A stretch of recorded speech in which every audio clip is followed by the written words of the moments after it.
నమస్తే, welcome to CM today. నేను మీ మధు. తెలంగాణ రాజకీయాల్లో కొత్త సమీకరణాలు మొదలయ్యాయి అంటే అవునని సమాధానమే వినిపిస్తుంది. తెలంగాణలో టీడీపీ తిరిగి బలం పెంచుకోవడం కోసం ప్రణాళికలు సిద్ధం చేస్తుంది. ఏపీలో కొనసాగుతున్న మూడు పార్టీల కూటమి తెలంగాణలోనూ విస్తరించాలనే ఆలోచనలో ఉంది. అయితే స్థానిక బీజేపీ నేతల నుంచి భిన్నాభిప్రాయాలు వ్యక్తమవుతున్నాయి. గ్రేటర్ ఎన్నికల వేళ కూటమి జత కట్టే అవకాశం కూడా ఉంది. కాగా త్వరలో జరిగే జూబ్లీహిల్స్ బైపోల్లో పోటీ ద్వారా గ్రేటర్ ఎన్నికలు భవిష్యత్తు రాజకీయాలకు రూట్ క్లియర్ చేసుకునేలా టీడీపీ సిద్ధమవుతుంది. అభ్యర్థి పైన నిర్ణయం తీసుకున్నట్టు తెలుస్తుంది. ఇక టీడీపీ బరిలోకి దిగితే ఎవరికి కలిసి వస్తుంది, ఎవరికి నష్టం జరుగుతుంది? తెలంగాణలో జూబ్లీహిల్స్ ఉప ఎన్నికల ద్వారా రాజకీయం మొదలు పెట్టాలని టీడీపీ భావిస్తున్నట్టు తెలుస్తుంది. ఇప్పటికే సర్వేలు చేయిస్తున్నట్టు కూడా ప్రచారం సాగుతుంది. సిట్టింగ్ ఎమ్మెల్యే మాగంటి గోపీనాథ్ మరణంతో జూబ్లీహిల్స్ బైపోల్ పైన ప్రధాన పార్టీలు చర్చలు జరిగాయి. అయితే లెక్కలు మొదలు పెట్టేశారు. ఇక జూబ్లీహిల్స్ ఉప ఎన్నిక అక్టోబర్ నెలాఖరులో జరిగే అవకాశం ఉంది. దీనికి సంబంధించి సెప్టెంబర్ లో షెడ్యూల్ కూడా విడుదలవుతుందని అంచనా వేస్తున్నారు. కంటోన్మెంట్ సీటు తరహాలోనే జూబ్లీహిల్స్ స్థానం దక్కించుకోవాలని కాంగ్రెస్ భావిస్తుంది. ఇప్పటికే ఈ స్థానంలో పరిస్థితుల అధ్యయనం, నిర్ణయాల కోసం పొన్నం ప్రభాకర్, తుమ్మల నాగేశ్వరరావు, వివేక్ తో సీఎం రేవంత్ ఓ కమిటీని కూడా ఏర్పాటు చేశారు.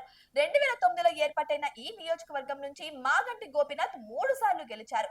అయితే 2014లో టీడీపీ నుంచి గెలవగా ఆ తర్వాత బీఆర్ఎస్ లోకి వెళ్లారు ఈయన. ఇక 2018, 2023 ఎన్నికల్లో బీఆర్ఎస్ నుంచి గెలుపొందారు.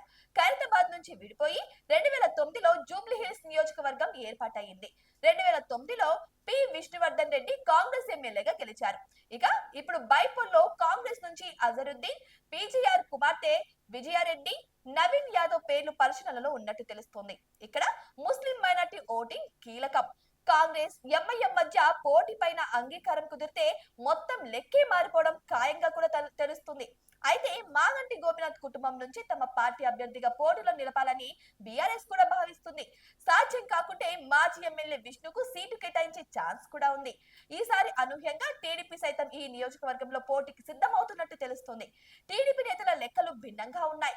నియోజకవర్గంలో సామాజిక సమీకరణాలు, ప్రస్తుత పరిస్థితులు అనుకూలంగా ఉన్నాయని భావిస్తున్నారు.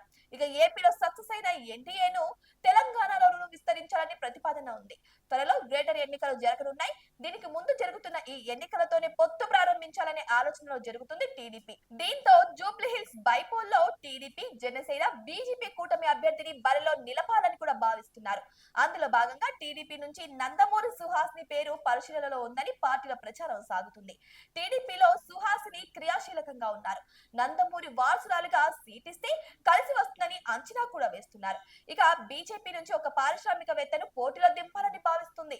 ప్రస్తుతం చర్చల స్థాయిలో ఉన్న ఈ ప్రతిపాదనలపైన మూడు పార్టీల అధినాయకత్వం చర్చించి తుది నిర్ణయం తీసుకోనుంది. ఇక టీడీపీ పోటీపై అధికారికంగా నిర్ణయం తీసుకుంటే గ్రేటర్ కేంద్రంగా తెలంగాణలో కొత్త రాజకీయం మొదలు కానుంది. ఇవి వాటి అప్డేట్స్. మరిన్ని అప్డేట్స్ కోసం మా ఛానల్ ని సబ్స్క్రైబ్ చేసుకోండి.